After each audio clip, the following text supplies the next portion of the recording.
Pessoal, boa tarde mais uma vez.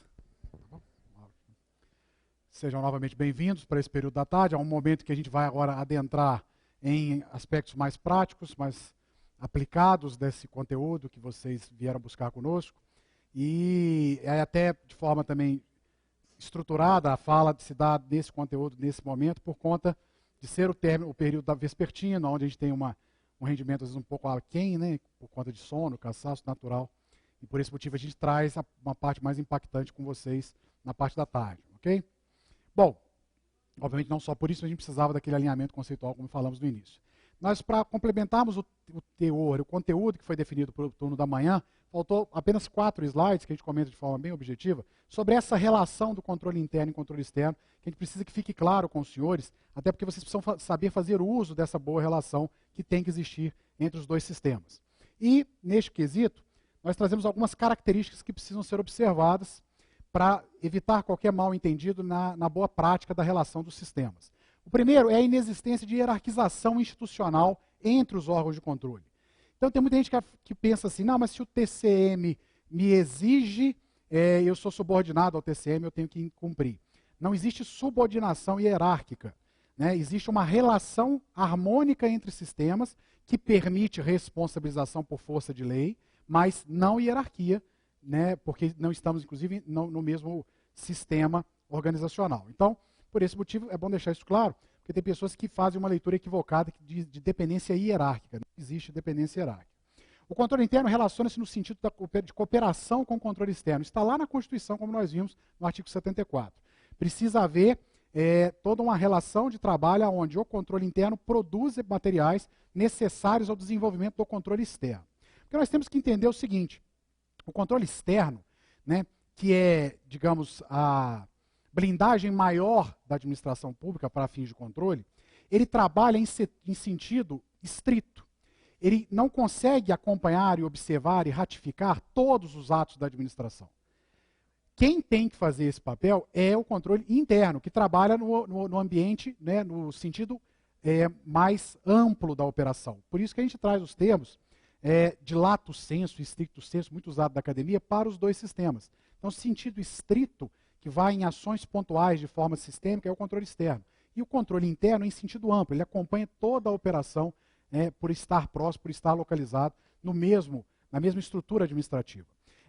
Nós colocamos isso também porque vocês podem entender de forma clara que o controle externo jamais consegue estar acompanhando par e passo as ações dos gestores municipais em funções de questões de logística, principalmente em função da questão de logística. Estar em 246 municípios, né, num raio da quilometragem que tem o estado de Goiás e assim nos demais estados do Brasil, é impraticável, é impossível, né? Então não é possível acompanhar par e passo o que acontece no município. Para isso existe o controle interno, que deve subsidiar o externo das informações necessárias para que o externo, de forma estrita, faça ações pontuais de acompanhamento da gestão pública. Okay? Então, esse é o comentário que está nesse parágrafo de cima. Então, em sentido amplo, é o controle interno. Ele é responsável pela verificação em sentido amplo, olhando tudo o que está acontecendo dentro do município com relação à gestão administrativa. Ele tem o condão de auxiliar o controle externo no desempenho do seu mistério, né, que é uma atribuição imposta pelo texto constitucional. Então, destaca-se neste item o papel fundamental do controle interno, que tem que trabalha de forma antecipada ao controle externo, geralmente. Já que está acompanhando a ação em loco, ele tem a prerrogativa de estar fazendo o controle de forma antecipada ao controle externo. E, por isso, subsidiando o controle externo de seus papéis de trabalho, de suas informações oriundas das ações de controle realizadas no município. Então, o controle externo se faz valer deste produto para fazer as suas ações em sentido estrito. Então, um exemplo para que vocês entendam isso com clareza. Nós não temos condição de aferir o suporte documental de um ato administrativo, por exemplo, de uma possível contratação no detalhamento, ou seja, todos os documentos estão de acordo com a norma, foram entregues da pessoa que foi contratada, a identidade, CPF, comprovante de endereço. Nós daqui não conseguimos estar aferindo nesse nível de detalhamento, porque isso é uma ação de sentido amplo. Quem tem que olhar o detalhamento é quem está em loco. O tribunal não consegue fazer isso em 256 municípios. Então, ele se faz valer da ação de controle interno que faz esse trabalho. E vai verificar se o controle interno o controle externo vai verificar se o controle interno está executando essa tarefa. E aí, com isso, ele verifica a relação e o volume de ação e de testes feitos pelo controle interno para acompanhar a gestão pública. Certo? Bom, então o controle interno é fundamental para conformação, e esse termo conformação é muito usado no ambiente de sistemas de controle, que é o conceito de conformidade. Né? Aquilo que está na norma, a conduta do gestor está conforme, né, em conformidade, em conformação ao que predefine a norma, para o que está pré-determinado em lei. Então, este é um papel fundamental do controle interno, fazer essa conformação da conduta do agente, né, buscando o respeito, né, a confirmação da legalidade, do ato administrativo praticado por esse agente, dadas as suas características atuais de local, pontual, possibilidade de ciência concomitante do ato, né, diferenciando do controle externo. Então, este é o grande diferencial. Né? O controle externo trabalha com ações mais estratégicas, mais amplas, né, mais estritas, no sentido, né, pegando o termo do latim, do stricto sensu, para ser mais efetivo em grandes ações. O controle interno opera no micro, né, de forma ampla, sendo efetivo, permitindo com que aqueles erros pequenos, pontuais, não gerem um prejuízo ou um dano, ou aquelas outras impropriedades já comentadas. Bom, aí a gente fala daquela relação que comentamos há um tempo, na parte da manhã, de que quando o controle interno, né, que é o nosso azulzinho aqui, é excelente, o volume de testes de um controle externo é diminuído. Porque a primeira conferência do controle externo é o grau de confiabilidade do controle interno. Então a gente fala novamente disso com vocês, por conta da responsabilidade dos senhores em estruturar um controle interno de qualidade e proceder às ações de controle interno de forma a ter essa materialidade no município. E com isso vocês estão cumprindo o mandamento constitucional de assessorar o controle externo e estão contribuindo com a efetividade do controle na administração pública.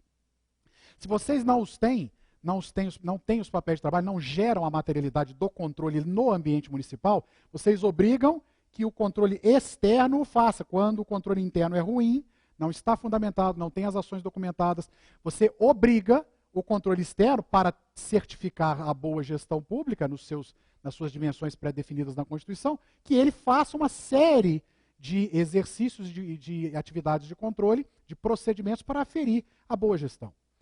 E o modelo de controle não é assim desenhado. Okay? Então a gente chama atenção porque essa correlação dos sistemas precisa sair da prática do papel e ir para a efetividade quando a gente conseguir estruturar o controle interno municipal nos moldes que a gente idealiza. Né? Não nós, mas o que a Constituição traz. Bom, só para fechar então essa primeira parte, que ficou definida para a parte da manhã, o momento do TCM, já que é o nosso mundo relacionado com vocês. O que estamos vivendo? Primeiro, lembrar de duas normas que têm muita relação, ou total relação, com o trabalho do controlador interno. Duas normas, já que falamos o tempo todo de norma, né?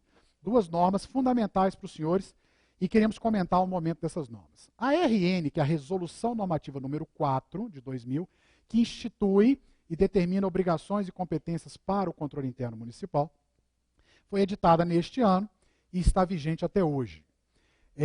Falamos com vocês que é uma norma que traz uma série de responsabilidades em todas as suas áreas de atuação, passando pelo patrimônio, operacional, contabilidade. Né? E essa norma está sendo revisitada por conta da evolução dos procedimentos de controle. Ela está em estudo técnico ainda para fazer uma propositura, o tribunal apresentar uma propositura ao órgão colegiado que vai possivelmente aprovar uma nova alteração dessa norma, ou uma alteração, já que nunca houve alteração, e a gente fala que enquanto isso não acontece, que os senhores que nunca tiveram contato com a orientação normativa do Tribunal para a Ação do Controle Interno, que visitem a Resolução Normativa número 4. Ela está no nosso site, no site nosso oficial, tcm.go.gov.br, na parte de legislação, nós temos resoluções normativas, só digitar o ano e aparece essa resolução lá. Agora, a recente instrução normativa, a atual e mais recente instrução normativa, ligada à prestação de contas, em especial à prestação de contas, que é a IN 15 do ano passado, ela traz uma série de pontos, responsabilidades expressas do controlador. Então, em determinados, nós não estamos fazendo os recortes aqui, porque nós vamos tratar disso no material que vai ser disponibilizado no GT5, que eu já vou comentar com vocês, mas é importante que mesmo, independente da responsabilidade do controlador, que o controlador conheça a instrução normativa número 15 na íntegra.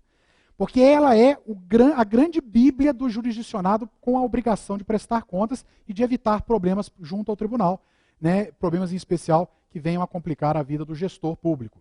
Então, como controlador, entenda o que o tribunal pede, o que o tribunal precisa receber, os prazos para as entregas das informações que estão descritas todas na IN 15 de 2012. E, em alguns locais, a responsabilização expressa do controlador interno em alguns pontos em que ele precisa se manifestar. Ok? Está na IN 15 de 2012. Bom, com relação ao cenário, eu falando com relação às normas primeiro. Com relação ao cenário, nós precisamos falar com vocês de uma inovação que o tribunal está trazendo, já normatizou, que é a criação de grupos técnicos. Foram criados 3 grupos técnicos para que o tribunal avançasse na proximidade com os profissionais dos municípios, e as áreas são de contabilidade, de informática, de sistemas de informação e de controle interno. O GT, e aí tem os nomes de grupos técnicos, são grupos técnicos de trabalho. Nós temos os representantes dos municípios e a equipe do tribunal fazendo uma reunião de trabalho. Reuniões ordinárias, 2 vezes ao ano, semestrais, portanto, e reuniões extraordinárias que são devidamente convocadas quando há necessidade de realizá-la de forma extraordinária. E nesses GTs, que foram normatizados recentemente, nós vamos ter o primeiro GT-SIM, que é o Grupo Técnico de Controladores Internos, acontecendo agora dia 16 de dezembro, a primeira reunião ordinária do GT-SIM. O que se faz, qual é a propositura de um trabalho desse? É estar com os senhores ou com o representante dos municípios da área de controle, aí falando só do GT-SIM, porque na área contábil é a mesma coisa, falando de contabilidade, de sistemas também, falando de informática, estar com os senhores ou com os seus representados para discutir essa realidade que vocês estão enfrentando, as dificuldades de vocês, as proposituras de melhoria para avançarmos no mundo do controle interno. Essa é a pauta da primeira reunião marcada para o dia 16 de dezembro. Se vocês tiverem interesse em participar e, inclusive, fazer parte do grupo técnico, porque tem cadeiras pré-definidas para entidades de classe, entidades representativas dos municípios, para grupos de município de acordo com o tamanho do município em relação à sua população. Se vocês tiverem, então, interesse em participar, essa reunião vai acontecer dia 16 de dezembro, mas ela é semestral, né, dentro de um calendário ordinário que a gente divulga com antecipação. Para o ano que vem já está, até o final do ano está sendo divulgado. Nós vamos fazer, então, dia 16 de dezembro, e estamos convidando a todos vocês que, se tiverem interesse de participar, até como ouvintes, independente de buscarem o assento definitivo no grupo, que vocês façam a inscrição no site do tribunal. Já está, quando você abre o site do tribunal, já está a chamada para o GT-SIM do dia 16 de dezembro. Este é um grande avanço que também entendemos que o tribunal está dando nessa busca de subir os degraus da construção de um sistema de controle interno mais efetivo. Porque com esta proximidade, nós vamos conseguir orientá-los, porque isso tudo vai ter no site, né? Já tem nos outros grupos, agora no GT-SIM passa a ter as pautas, os assuntos discutidos, as providências que podem ser emanadas com base na ata da discussão desse grupo técnico, né? E toda a qualidade da informação da discussão, porque nós gravamos isso e disponibilizamos os vídeos para aqueles que não participam do GT.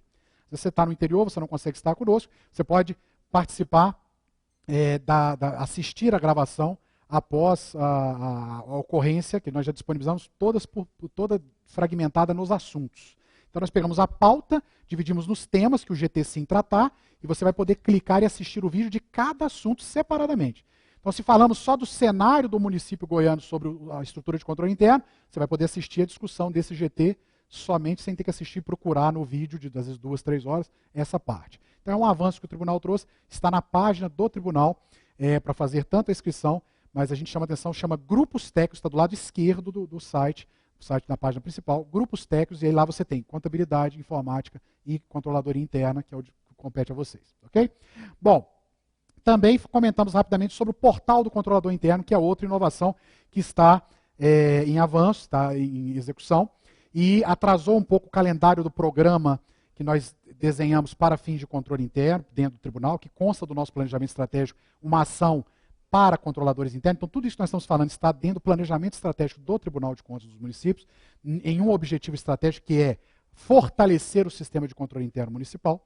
Então, tudo isso está com relação a ações ligadas a esse objetivo estratégico do TCM. né, definido para 2011 a 2013, que vem na nova edição do Planejamento Estratégico de 2014 para 2020. E essa obrigação, essa busca pelo avanço, fez com que nós criássemos o portal do controlador interno. Houve um trabalho do tribunal buscando o cadastramento de todos os controladores do Estado de Goiás, seja do Executivo ou do Legislativo, no portal. E nós conseguimos, embora num prazo além do que tínhamos programado, que era de 1 mês, precisamos de 2 meses e meio, mas conseguimos cadastrar 99% dos controladores dos 2 poderes dentro do portal do controlador interno. Então agora, com essa etapa concluída, nós vamos começar a postar uma série de informações e documentos de orientação ao trabalho dos senhores. Justamente para que os senhores... Rapaz... Tem até medo. Então a gente, com esta ação, está buscando facilitar a inter-relação entre os 2 sistemas. Na medida que a gente tem condição eletronicamente de ter vocês em contato conosco, com responsabilidade eletrônica vinculada a uma chave de acesso, a uma senha, nós podemos avançar na troca de orientações, de informação, de documentos de controle, e com isso sermos mais efetivos, porque, volto a falar como falamos mais na parte da manhã, se ficarmos esperando o controle municipal se estruturar num modelo de maior organização, nós vamos levar muito mais tempo. Então é importante que o tribunal dê o braço e ajude nessa construção, e o portal do controlador interno vem nessa intenção. Se alguém tem alguma dificuldade com relação ao portal, o portal ainda não está trazendo nenhuma informação para fins de trabalho, porque nós estamos na fase do cadastramento, essa fase está vencida e as primeiras informações devem ser postadas a partir do início do ano que vem. Era para começarmos a área de pessoal, como até falamos no último encontro, ainda esse ano, mas acredito que não será possível postar ainda esse ano por conta até do recesso do tribunal, que entra a partir do dia 20 de dezembro. Independente disso, o desenho do programa já traz o avanço dessas informações para 2013 como um todo, aí várias áreas serão apresentadas, nós vamos falar das áreas na nossa palestra também. Bom, chegamos à nossa segunda parte, que é a parte que vai trazer normas, procedimentos, rotinas de controle interno, em diversas áreas de gestão. Né? Aqui nós falamos algumas: financeira, pessoal, planejamento, contábil, orçamentário, licitações, contrato. Bom, nós temos para falar com vocês 17 áreas de atuação. É impressionante. Né? Aí a pessoa fala assim: meu Deus, eu sou sozinho. Aí levanta a mão: eu sou só um. Escolhe uma para mim. Bom, nós, como falamos no início, nós temos que apresentar uma situação ideal de sistema de controle aplicada à maioria dos municípios. Obviamente sabemos, volto a falar, temos total consciência da distância que estamos disso e da realidade que vocês têm para chegar nisso. Mas é fato para nós que se subirmos um degrau dessa escada de 10, o procedimento realizado pelo tribunal para 2013, 2014, vai ser alcançado, e o objetivo também. E daqui a 5 anos, até o próximo mandato, a ideia é você já estar lá na metade da escada. Então não adianta todo mundo ficar desesperado, agoniado, porque é muita coisa. E sabemos disso. E vamos dando os passos a passo. Vocês vão ver o passo a passo com a gente aqui hoje. Okay? Bom, desses 17, nós devemos falar rapidamente com vocês sobre 10 subsistemas ou 10 áreas. Porque são 10 aquelas que têm um grande impacto, que o controlador é mais chamado a responder nos primeiros momentos, quando ele não está com a estrutura de operar em todas. Vamos mostrar outras e vamos mostrar a solução de construção para as 17. Ok? Bom, agora nós vamos entrar então em procedimentos preliminares para se ter um sistema de controle interno eficiente, eficaz e efetivo. Ou seja, buscando o compromisso daquilo que a Constituição nos obriga de entregar controle para o ato da administração. E quando a gente vai agora passar no passo a passo, a gente precisa entender que isso é uma construção, é um racional de construção. Não adianta fazermos algo invertido aí, ou ficarmos com meia solução de cada um dos passos, porque não conseguiremos atingir o objetivo. Isso também é fato. Então, na medida que eu vou comentando o passo a passo, eu queria que vocês fizessem novamente o exercício de verificar o quão distante vocês estão, a realidade do município de vocês está, de cada passo que será falado aqui. Porque às vezes vocês podem estar pensando assim: não, mas vocês vão ensinar a gente a construir um controle interno? Bom, partindo do princípio que a maior parte dos municípios não tem um sistema de controle interno estruturado, isso é verdade. Nós não queremos ter que ficar ensinando a receita do bolo, não é isso não. Até porque é muita informação, precisaríamos de muito mais tempo para ensinar detalhes. Mas a visão e os procedimentos principais para a construção, nós vamos passar como se você não tivesse controle interno, no seu município não existisse um controle interno estruturado. Porque, como feedback, sabemos das inspeções que fazemos, que geralmente ele não está estruturado nos moldes desse passo a passo que vamos mostrar para vocês. Então, que vocês entendam que, às vezes, muito do que está aqui, às vezes você já fez. Mas verifica se a qualidade do que foi construído no passo a passo, que pode ser que você tenha feito algum deles, coaduna com a proposta. Então, por exemplo, você tem uma lei de criação do sistema de controle interno do município? Lá no meu município tem. Mas qual o teor dessa lei? Então, às vezes você tem, o passo foi dado, mas não te deu condições para a dimensão ou para o avanço necessário. Então, nós vamos passar exatamente essa construção para mostrar para vocês a situação que deveríamos estar chegando daqui a uns anos, que gostaríamos de estar chegando. O primeiro passo é a criação do sistema de controle interno na estrutura organizacional. Né? Isso só se faz mediante lei específica. Não se faz mediante portaria. Isso já teve alguns casos ocorridos no Brasil, em que, para se atender a demanda, à ordem constitucional, se criou, mediante portaria, a estrutura de um controle interno. Então, se você não tem isso pré-definido no seu município, mediante uma lei, né, uma lei específica de criação, você precisa urgentemente levar essa realidade para o seu chefe de poder.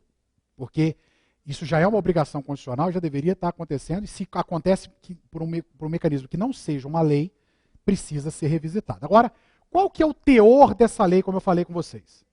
Tem muitas leis que criam controle interno, que só falam que cria-se o sistema de controle interno, que tem a competência de olhar uma situação ou outra, e é extremamente sintética e resumida. Não é verdade? Tem gente confirmando aqui. Isso é bom quando a gente fala assim, né? Porque a gente tem esse contato, mas é bom a manifestação. E aí, a gente chama atenção para alguns itens que jamais poderiam estar fora da lei de criação do controle interno. Primeiro, são as competências do sistema de controle interno do seu município. Então, revisite a sua lei, né? Com certeza a maioria tem lei, ainda bem. Revisite, se não todos, revisite a sua lei para verificar se ela traz com qualidade na dimensão, na extensão que precisa ter, se ela traz as competências, as atribuições, a metodologia de trabalho, a estrutura funcional e de cargos. Ah, não, mas metodologia de trabalho não é competência da lei. Pode ser que não seja mesmo, mas a lei deve trazer que a metodologia de trabalho será expressa mediante um decreto regulamentar do prefeito. Ou por instruções normativas. Ou seja, por atos da administração pública. Então, a lei já confere ao chefe do poder o direito e o dever e a obrigação de fazer a construção da metodologia. Com isso, quando você estiver executando a tarefa, diante de uma metodologia aprovada, ela está consubstanciada numa lei. E aí um secretário, que amanhã fecha a porta para o controlador interno, não pode se furtar a não cumprir uma determinação que a competência da lei que criou o sistema de controle interno dá ao controlador. Aí vocês podem falar assim, mas na prática não funciona assim. Nós entendemos que temos muitas situações que distanciam da prática. Mas você, se tem suporte legal, também tem ferramentas para responsabilizar a quem de direito por estar descumprindo a lei. Se você não a tem, fica muito mais difícil, porque aí entra nas vaidades dos chefes, dos órgãos, dos gestores e do mundo do gestor municipal. Entra no mundo dessas vaidades. Então, a gente precisa deixar claro para os senhores que precisa existir a lei de criação que dê suporte a tudo isso aqui. Então, a estrutura funcional não está descrita na lei, quantos servidores, né? Qual é o perfil desses servidores, se tem alguma exigência de formação, se tem que ser de cargo efetivo, se tem que ser, pode ser comissionado. Bom, isso tem que estar definido na lei. Se tiver omissa a lei, proponha uma revisitação e alteração da lei de criação do seu sistema de controle interno. Esse é o primeiro passo. Porque sem essa lei, sem a lei que dá amparo, né, e é uma lei que tem todo o respaldo constitucional, sem essa lei, todos os próximos passos ficam comprometidos. Porque qualquer um vai poder alegar aquilo que nós falamos de manhã. Se não existe lei que me obrigue a fazer, eu não sou obrigado a fazer. Esse é um dos problemas do sistema de controle interno que tem que operacionalizar a ação de controle no município. Quando o gestor, o chefe de um órgão, fala que não sabe aonde está a obrigação do ter que fazer. Vocês viram que veio até pergunta mais cedo disso, aonde está a obrigação que o Tribunal de Contas e o controle interno tem que fazer tudo isso que está sendo dito? Está na Constituição. Se a gente não der o suporte, né, para se fundamentar legalmente, a consecução desses objetivos fica muito mais distantes. Então, verifiquem a qualidade da lei de criação do seu sistema. Primeiro passo. Segundo passo. Esse segundo passo, esse aqui a gente já sai de um mundo, de um universo de quase a totalidade dos municípios, da lei de criação, para um universo bem restrito, bem mais restrito, com relação a esse segundo passo, que são as criações das instituições normativas. Não sei qual dos senhores pode relatar, também não há necessidade de manifestação, mas que pode relatar a existência desse instrumento no município de vocês. Mas o que é o segundo passo para fins de um sistema de controle interno efetivo? É normatizar a operação e obrigação dos gestores e também dos senhores. Então nós temos dois mundos que precisam ser normatizados.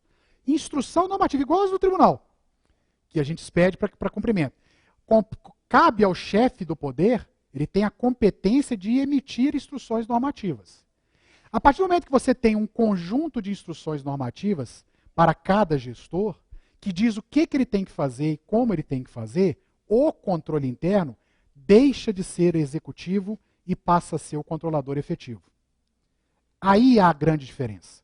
Porque o controle interno, o que tem acontecido na maioria dos casos? Ele está indo lá no gestor para fazer, para executar uma ação que deveria existir e não acontece. E aí o controlador interno se vê na obrigação de, para ter aquilo acontecendo, fazer por ele. Exemplo, tombamento de bens patrimoniais. Se tem uma secretaria de administração no município, a responsabilidade é da secretaria de fazer o controle patrimonial. E não do controlador interno. Ah, mas isso lá no meu município não se aplica. Não se aplica porque você não tem uma norma. Se você conseguir construir o conjunto de normas que coloque os responsáveis pelas ações em cada área, que é o que nós vamos mostrar para vocês, para construir o sistema, vocês seguramente exercerão o controle interno e chegarão à efetividade do controle. Porque vocês estarão trabalhando com as práticas de controle, que são fiscalizações, inspeções e auditoria, em especial das conformidades, que é a verificação se o gestor faz o procedimento como deveria fazer, porque está na norma. Não é porque deveria ser, porque alguém disse que deveria ser. A norma tem que ser dada ampla publicidade, tem que ser explicada para, uma vez entrando em vigor, seja cumprida e, no caso de não cumprimento, que o controle interno manifeste o desrespeito do gestor à norma. E assim crie condições de responsabilização e gerenciamento ao chefe do poder para saber o que está acontecendo. Agora, no município que a gente não tem as normas, tudo é mais complicado, porque segue-se normas, em especial leis federais, que são as mais comuns, as mais de maior conhecimento do público, e aquele procedimento que deveria acontecer, que não é para você fazer, é para o gestor ou a equipe do gestor fazer, você está tendo que fazer para atender algum preceito de cobrança de órgão de controle. Isso é uma mudança cultural. Então, quando a gente coloca para vocês que o segundo passo é criar instruções normativas, isso tudo é um modelo, tá? Uma propositura de modelo que já foi difundida no Brasil, vários autores vão mostrar material para vocês para a construção disso tudo. O controle interno federal, quando foi se estruturando, ele foi construindo em cima disso, de instruções normativas, para ter o produto e começou a cobrar. Por quê? Porque o controle externo, via instrução normativa, normatizou a obrigação do controle interno construir normas neste nível. Então, nós não estamos falando aqui que amanhã nós estaremos exigindo que vocês tenham todas essas normas. Nós estamos no primeiro momento da construção de uma nova realidade, onde nós estamos trazendo vocês a propositura de um avanço, que é o que vai estruturar o sistema, um ponto fundamental para estruturar o sistema de controle interno do município. Então, a criação das instruções normativas expedidas pelo chefe do poder, ela tem efeito para todos os gestores. Por isso que elas são tão fundamentais e importantes para o êxito do trabalho do controle. Porque quando você cobrar de um chefe, de um secretário, que houve uma falha, essa falha está tipificada na norma que foi criada. E que ele, gestor, e a sua equipe deveria conhecer, porque ela é de aplicação a toda a gestão municipal. Então, quando você fala de guarda de bens, é uma norma que um determinado departamento vai ter que acompanhar a questão patrimonial, mas tem um outro que é responsável pelo uso do bem. Isso está na norma. Quando você fizer uma ação de controle e verificar o descumprimento dessa norma, você tem materialidade baseada em norma para construir evidências e chamar a atenção formalmente, tecnicamente, como uma ação de controle, desse gestor que descumpriu a norma. E assim dar ciência ao chefe do poder. Ó, a norma número tal, que fala para si assim, quando eu fiz a ação de controle lá na Secretaria de Saúde, não foi cumprida, está sendo descumprida. Então, o que você fala não é a sua voz, é a voz da norma que foi aprovada pelo chefe do poder. É muito diferente. Os embates com o controle diminuem visivelmente, de forma exponencial, os embates entre o posicionamento do controle e o gestor que descumpre uma orientação. Porque a orientação está normatizada. Então, pessoal, a gente gasta um pouquinho mais de tempo, né, no bom sentido do termo gastar, né, com esse ponto, porque essa é uma grande revolução para o sistema de controle interno. Construção de normas. Bom, e assim, essa norma, para que ela tenha os seus efeitos, que a gente consiga, com ela, orientar o gestor a fazer o trabalho e fazer todas as ações, os atos administrativos como deveria, ela precisa ser dada ampla discussão na fase da elaboração das normas, nós vamos comentar com vocês as normas, com o objetivo de sistematizar, modernizar, racionalizar e controlar os atos da administração direta e indireta do município. Então, construir o conjunto de normas é a parte que dá trabalho. Como a gente quer ser parceiro de vocês nisso, nós vamos comentar alguns pontos com relação a esse avanço. Mas este é um passo primordial que você pode levar desse curso para melhorar o sistema de controle interno do seu município. A construção da normatização que visa sistematizar o controle. Então, quando a gente fala de norma, a gente tem as normas do próprio controle. Tem as normas aplicadas aos gestores, né, nos diversos subsistemas, e as normas do controle. Então, quando a gente normatiza que o controle tem que se manifestar de forma documental e formal, quando a gente normatiza que o controle tem prazos para cumprir diligências e que compete ao gestor responder dentro do prazo, né, porque está, inclusive, normatizado, isso é que ajuda o sistema de controle a fazer o seu trabalho. E, às vezes, a gente fica muito refém da falta desse instrumento e, com isso, a gente tem que ficar garimpando com o pires na mão, que nos atendam, ou que tenham preocupação que deveriam ter, porque envolve a vida deles enquanto gestor, e a gente está tentando mostrar isso e não consegue. Então a norma ajuda muito nesse processo e tira muito o trabalho que hoje a maioria dos controladores internos fazem, que é o trabalho de execução de atos, enquanto deveriam estar fazendo ações de controle dos atos feitos por terceiros. Essa separação, essa segregação de funções, ela é primordial para a consecução dos objetivos de controle. Só hoje eu recebi 3 perguntas nessa linha. Então, foi pedido para que eu fizesse o controle dos bens patrimoniais. Bom, fazer o controle é controlar o que existe. Se não existe a informação estruturada, você não tem que construir a informação. Isso é situação ideal. A gente sempre pondera isso. Então, se existe uma área patrimonial, a área patrimonial desenvolve esse trabalho e você vai aferir a qualidade da instrução, né, do procedimento feito na questão patrimonial. Bom, terceiro passo. Se a gente, nós começamos, vamos voltar rapidamente aqui, só para a gente não perder o fio da meada, porque esses passos aqui são importantes. Se nós começamos com a criação por lei de um sistema e depois normatizamos a obrigação de cada gestor, não é o gestor, mas da área de atuação, chamados subsistemas de controle, eu estou começando a construir efetivamente o que chamamos de sistema de controle. Porque qual é o conceito de sistema? Por que se trata na Constituição? O controle da administração será feito por um sistema de controle. Porque nós temos que ter procedimentos, métodos e rotinas definidas para ter um sistema acontecendo, onde eu envolvo todos os tipos de recursos possíveis, recursos humanos, tecnológicos, né, físicos. O conjunto desses recursos com as rotinas, procedimentos e técnicas dá-se o nome de sistema. Então, se você fala assim, o meu sistema de controle interno, mas às vezes não tem rotina, não tem procedimento, não tem norma, não tem lei, não tem gente, então você não tem um sistema. Vamos tirar o adjetivo. Consequentemente, você não está atendendo o que preceitua a legislação. Então, Quando a gente vem criando o passo a passo, temos a lei de criação, que normatiza competências, atribuições. Depois eu venho para as normas que é aplicada à gestão municipal, por áreas. Eu tenho materialidade para operar, e aí para isso eu preciso ir para o terceiro passo, que é criar a organização de operação do sistema.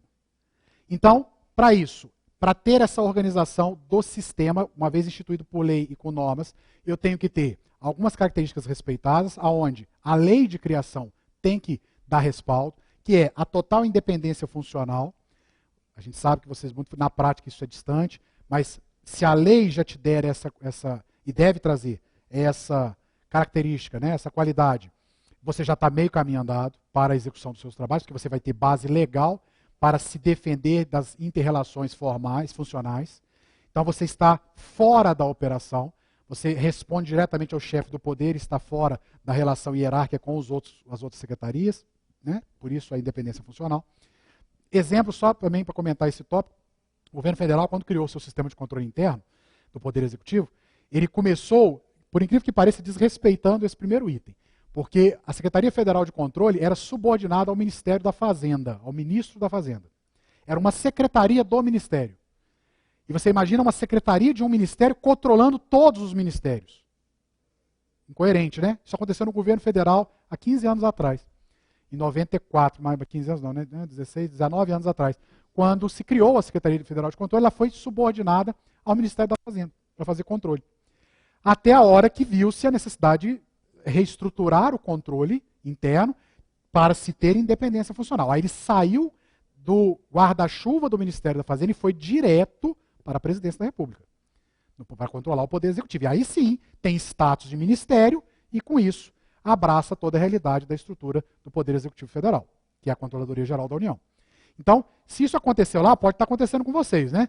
Vocês não estarem vinculados a algo que não te permite independência funcional. Rediscuta isso, porque isso é uma característica necessária à evolução do sistema de controle. E aí, muitos falam assim, não, mas então qual é a situação ideal para um sistema de controle? Deve ser o quê? Uma assessoria? Como a gente tem no primeiro escalão de um município as secretarias municipais, a nossa orientação é que o controle interno tem status de secretaria, porque ele vai acompanhar os atos de administração e de gestão dos gestores, dos secretários. Ah, mas isso é muito difícil porque vai onerar a folha. Bom, isso é uma discussão para cada realidade. A orientação técnica é que esteja por este motivo aqui, para que você tenha condições de se interrelacionar sem dependência funcional com os demais gestores. E leve, no mesmo nível que eles estão, levem a realidade ao chefe do poder. Então essa é a orientação do tribunal. Nós não podemos normatizar, determinar que seja assim, porque a estrutura administrativa, a total independência do poder e da esfera, confere ao município a criação da sua estrutura organizacional. Nós não podemos interferir nisso. Mas nós orientamos para a consecução dos objetivos e, consequentemente, para o benefício do gestor. Estrutura funcional adequada. Então, recursos humanos, tecnológicos, espaço físico adequado, que tenha dimensão e segurança. Né? É aquele sonho do ideal. Né? Ah, eu preciso ter gente, eu preciso ter equipamentos, eu preciso ter espaço, né, para trabalhar, para ter os arquivos, e preciso ter tudo isso com segurança. E aí a gente volta a fazer a parceria. Se você está distante disso, o primeiro procedimento é manifestar qual é o impacto disso para a consecução dos trabalhos, para sensibilizar o gestor. Ó, chefe do poder, os documentos que estão sob a guarda do controle estão correndo o risco de serem perdidos. Qualquer pessoa entra aqui na área, não pode, tem que ser uma área reservada. Sob pena de tirar a sua tranquilidade. Amanhã se extraviar documentos, ou se tivermos problema com relação ao suporte documental. Então, procure, mediante documento formal, sensibilizar o seu gestor. Conte com o tribunal para este procedimento, porque o tribunal sabe da importância e da necessidade dessa sensibilização. E estamos nesse projeto de controle interno, que é um programa, na verdade, nós já temos ações desenhadas pontuais para os gestores, em especial para os chefes de poder. Exemplo de ação. Temos desenhado, não tem data, porque ainda depende de aprovação do nosso plenário, mas temos no programa ações de reunião com os chefes de poder, onde esse tema seria tratado. Nós temos também documentos oficiais expedidos pelo tribunal com este conteúdo, chamando atenção para esse conteúdo diretamente aos chefes de poder. Então nós estamos tentando cercar e sensibilizar os gestores para o avanço e dar as condições adequadas para a estrutura funcional do sistema de controle interno. Certo? Então, façam daí, sensibilizando pelos motivos, por tudo que vocês estão levando do curso, pelos problemas que podem acontecer, e nós de cá vamos juntando essas forças para tentarmos mudar um pouco desse cenário, que é uma grande realidade. A maioria tem dificuldade de estrutura funcional. Terceiro procedimento aí, nesse passo a passo, para a construção. Só vou voltar aqui. Isso tudo dentro do terceiro passo, que é a organização do sistema de controle. No terceiro item do terceiro passo, nós chamamos a atenção para vocês das fontes de consulta, que nós definimos em auditoria, né, como materiais de trabalho permanentes. Um bom sistema de controle interno precisa ter toda a organização de normas e legislação correlatas ao seu trabalho. O que acontece muito pela correria, pela falta de estrutura, de espaço, é os controladores estarem buscando normas e legislação somente na hora que precisam consultar ou fazer algum ato, ou consultar, ou produzir uma ação que vá buscar o suporte legal. Isso não é o interessante. É interessante que se tenha toda uma estrutura de legislação e normas, como por exemplo, Constituição Federal, Estadual, Lei Orgânica do Município, Regimento Interno da Câmara, principalmente os controladores de Câmara, a Lei 420/64, com as suas alterações, Código Tributário Nacional, as instruções do Tribunal de Contas, que tem relação direta com vocês, a lei de licitações, a lei do pregão, né, a lei de estrutura organizacional do seu município, são as principais leis e normas que, códigos municipais, né, os códigos de postura, porque o controle interno precisa aferir isso também, né, se isso está sendo respeitado, resoluções de conselho, a lei de complementar 101, a 131, ou seja, a LRF, a lei da transparência, a lei de acesso à informação. Esse conjunto, você baixa isso tudo na internet. Agora, você precisa ter isso de fácil acesso. Você precisa saber que existe isso, ter a leitura disso e saber aonde estão as informações para amanhã você não ter que ficar garimpando. Então, o sistema exige isso. Portarias do Tesouro Nacional, o plano plurianual, a LDO e a LOA do município tem que estar de fácil acesso ao controlador. Então, é mais interessante que você se organize com a sua equipe, quando você a tem, né, para fazer toda a organização da legislação como papel de trabalho permanente de consulta do controlador. E com isso você está construindo a informação. Na medida que você tem contato com isso, você vai identificar e ter condições de mostrar ao gestor uma inconformidade. Porque você passa a lidar com esse volume. É muita coisa, é muita informação. Então, lembrar que existe, porque alguém disse que existe uma lei complementar, você não pode ficar vulnerável enquanto sistema de controle em função disso. Você precisa saber esse conjunto, saber que aonde está a norma, qual é o tipo de norma que se aplica e, né, geralmente, bons sistemas de controle interno têm isso tudo codificado em índices. Né? Então, leis que falam de questão contábil, da área de sistema contábil, lá do subsistema contábil, do subsistema patrimonial, é essa lei e essa lei. E assim se organiza o conjunto de normas e leis para fins de controle. Quarto passo, criar e dar ampla publicidade às instruções normativas do controle interno. Então, nós falamos, né, primeiramente da necessidade de tê-las, mas a gente precisa fazer um trabalho de publicidade aos secretários municipais e chefes dessas áreas, incluindo o próprio sistema de controle interno, informando a todos os servidores as responsabilidades de suas ações. Então, se existe uma norma criada lá para a área de recursos humanos, que define, pré-determina o que deve ser, por exemplo, uma questão de um dossiê funcional. O setor de recursos humanos tem que ter os assentamentos funcionais e qual é o conteúdo que tem que ter no assentamento. Tem que ter portarias de nomeação, documentos de afastamento, tudo que está relacionado a dossiê funcional, que é uma obrigação que tem que ter no setor de recursos humanos. Se isso está normatizado, o setor de recursos humanos não pode alegar desconhecimento para ter isso acontecendo. E vocês, enquanto controladores, vão aferir se esta norma está sendo cumprida. Mas para isso nós precisamos trabalhar esta publicidade, o entendimento, o esclarecimento das dúvidas com essas normas advindas da criação do sistema de controle interno. Então, que vocês entendam isso como um passo importante. Somente normatizar, aquilo que eu também falei de manhã, fazendo alusão à nova contabilidade, somente a norma não muda. Se quem tem a obrigação de usar a norma não tiver a familiaridade da informação, da aplicação da norma, não vai mudar. E aí vocês entram com um papel de fundamental para a discussão e o entendimento dessa norma. Bom, então nós sugerimos, é uma sugestão, que as instruções normativas para a implementação dos procedimentos e rotinas, por ser o ato administrativo mais adequado, nós estamos sugerindo que se crie esse volume de procedimentos e rotinas mediante atos normativos, como o exemplo da instrução normativa. Ok? Porque as instruções normativas, elas visam desempenhar suas funções executivas, devendo se transformar em instrumento de verificação do controle interno. E é onde a gente fala para vocês, a partir do momento que está instruída a norma, eu não faço mais execução, e sim verificação. Acho que muitos aí devem estar pensando, realmente é uma distância que a gente gostaria de estar vivendo, né? Já que hoje nós somos chamados a fazer muito a execução de um ato. Então, vamos tentar avançar nesse caminho. Conheça as técnicas de controle, é o quinto passo para um bom sistema de controle interno. Conheça as técnicas de controle. E aqui nós vamos apresentar a vocês as principais, mas conheça as técnicas de controle e tenha atenção a este quesito aqui, ó, a composição dos papéis de trabalho. A gente usa esse espaço com vocês para chamar a atenção da qualidade dos papéis de trabalho, que são a base do trabalho, do produto do controlador, seja ele interno, externo. Qualquer um de nós aqui do TCM que escrever uma linha, amanhã pode ser arguído pelo Ministério Público, assim como vocês, pelo Ministério Público, pelo Judiciário, sobre a fundamentação daquela linha, daquela frase que foi colocada num produto de controle. Assim é com o mundo do controle interno. Portanto, jamais se manifestem sem ter papéis de trabalho que suportem a manifestação de vocês, que dê evidências para o que vocês estão afirmando.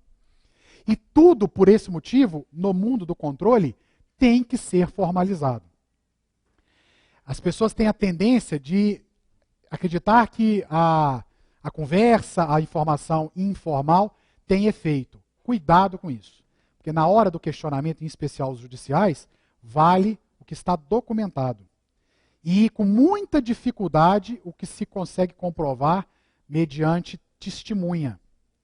Mas testemunha não vale? Vale, vale. Sem dúvida, dentro dos ritos judiciais, é uma das formas de se comprovação. Mas a probabilidade do êxito da confirmação via prova testemunhal é bem muito menor do que um documento formal, devidamente assinado, com a redação correta. Então, por gentileza, tenham atenção para esse ponto, porque o quinto passo sinaliza a necessidade da construção de papéis de trabalho organizados, que tenham um arquivamento das suas ações de controle estruturado, né, com segurança no arquivamento, que tenha um conteúdo, né, o papel de trabalho tem um conteúdo fidedigno suficiente e exato à ação que você faz. Então, se você fez uma inspeção verificando as questões do controle patrimonial da Secretaria de Saúde, como que estão os papéis de trabalho que comprovam a sua ação? Eles demonstram o planejamento dessa ação de controle, a real situação que você verificou, as suas constatações estão fundamentadas, né, são fidedignas aos seus papéis de trabalho. Nunca se esqueçam disso. Quem está falando para vocês agora é quem já viveu problemas desse sentido na pele, como agente do controle interno federal. Nós começamos a aprender a melhorar papéis de trabalho lá na Controladoria da União, depois de 96, quando ela foi instituída, de 86, depois de 94 houve a criação da SFC, que foi a Secretaria Federal de Controle, nós começamos a aprender levando cacetada. Quando o judiciário arguía e você não tinha elementos para se defender nos papéis de trabalho.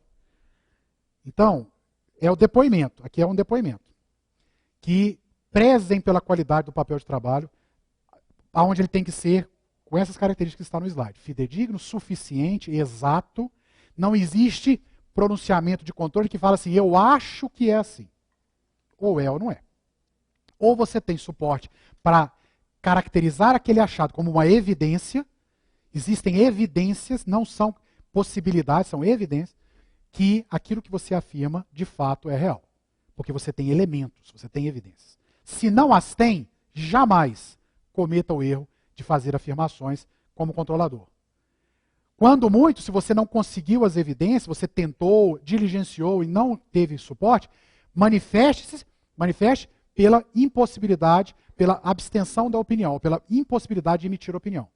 Por conta disso que eu tentei, não fui atendido, o meu gestor, e isso às vezes funciona muito bem quando o gestor obriga o secretário a disponibilizar uma informação que ele não estava te atendendo. Então você não consegue chegar a uma conclusão. Mas jamais emita uma opinião sem subsídio em papel de trabalho. Então, quando a gente fala de papel de trabalho permanente, também entra nesse quinto passo. Ter as legislações, tudo faz parte de bons papéis de trabalho, esses de cunho de caráter permanente, né? As leis e normas que você está sempre trabalhando. Muito bem. Ações de controle, para a gente começar a falar dos procedimentos. Daqui a pouco já está entrando a turma da situação de casos reais. Bom, criação e aprovação do plano de ações para fins de controle. Você já conseguiu sentar e planejar, fazer o planejamento das ações de controle para o exercício? Geralmente não, né? Também. Então, isso é um ponto que a gente precisa discutir dentro do trabalho do sistema de controle interno. É necessário que se planeje ações de controle para o exercício. Se você não consegue antecipar a visão de um exercício, isso com a prática a gente vai adquirindo, que faça para o semestre, mas faça um plano de ação de inspeções e de rotinas de trabalho.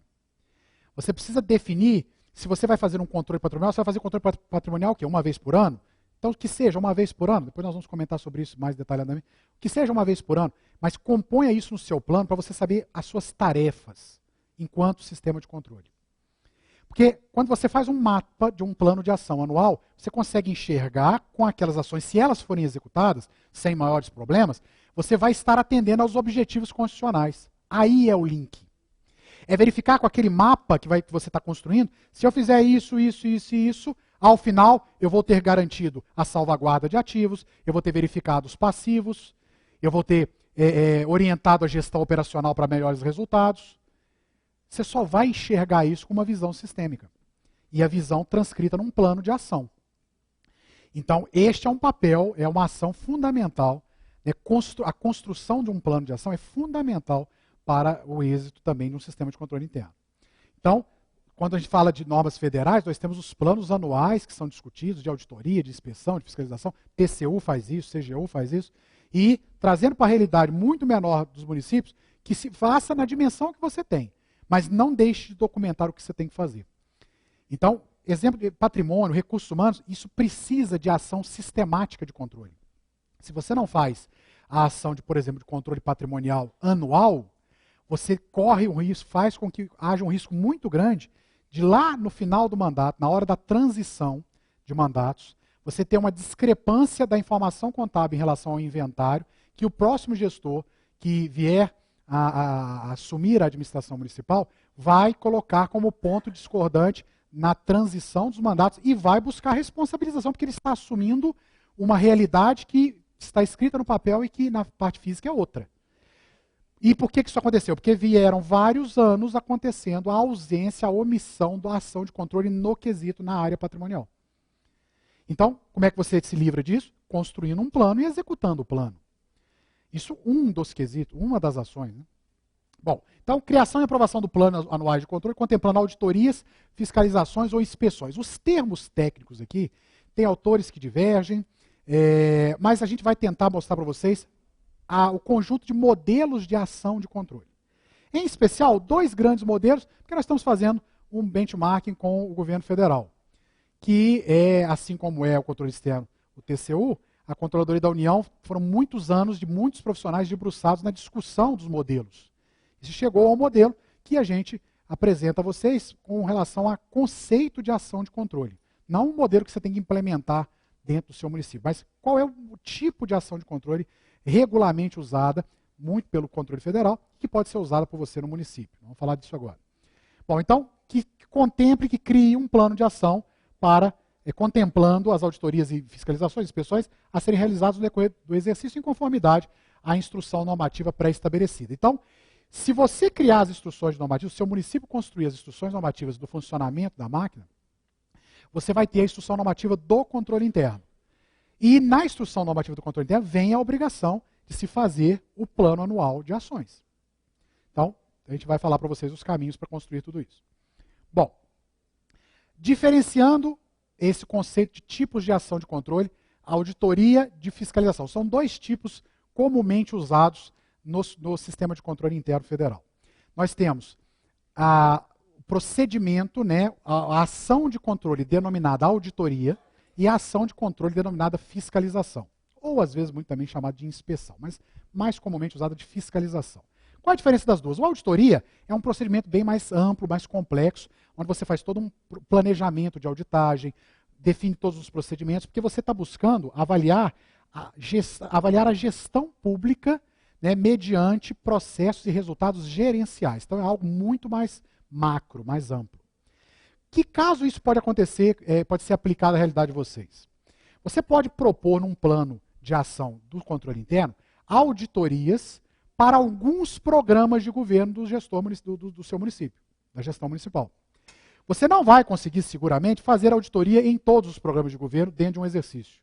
Então, você tem 4 anos de mandato. Dentro de um plano de ação, nós colocamos, esse ano, por algum critério, seja materialidade, o valor de recurso aplicado a esse programa é muito grande, então, que seja a materialidade. Então, nós vamos fazer primeiro uma auditoria neste programa de governo. Digamos, o programa da merenda escolar, alguma questão na área de saúde, de educação, de saúde, de medicamentos, de alto custo. Então, você vai auditar. Aí a auditoria é um procedimento que visa avaliar a gestão deste programa.